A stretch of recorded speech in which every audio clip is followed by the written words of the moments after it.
নমস্কার বন্ধুরা, Monica's food খাজানাতে সবাইকে স্বাগত। বন্ধুরা, আজ তৈরি করব মুখরোচক আনারস মাখা।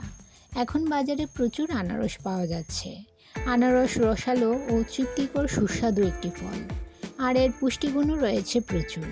আনারসে রয়েছে ক্যালোরি, ক্যালসিয়াম, ফসফরাস, পটাশিয়াম ও প্রচুর পরিমাণে ভিটামিন এ ও সি, যা আমাদের শরীরের পক্ষে খুবই উপকারী।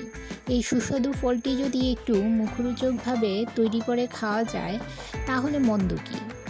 আর গরমে এই ধরনের খাবার খেলে মন প্রাণ জুড়িয়ে যায়।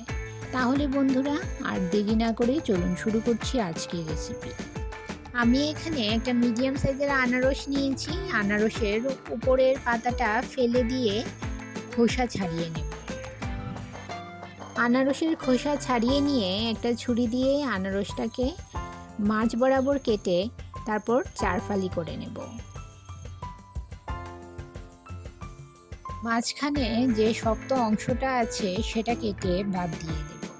আপনারা চাইলে রাখতেও পারেন। এবারে ছোট ছোট টুকরো করে আনারসগুলো কেটে নেব। আপনারা আপনাদের পছন্দ মতো সাইজ করে নিতে পারেন। আমার চ্যানেলে যারা নতুন বন্ধু, যারা এখনও চ্যানেলটি সাবস্ক্রাইব করেননি, তাদের কাছে অনুরোধ, চ্যানেলটি সাবস্ক্রাইব করে পাশে থাকা বেল আইকনটি প্রেস করুন আর নোটিফিকেশন অল করুন পরবর্তী ভিডিওর আপডেট পেতে। আর যারা ফেসবুক থেকে ভিডিওটি দেখছেন তারা ভিডিওটিতে একটা লাইক দিয়ে পেজটি ফলো করুন।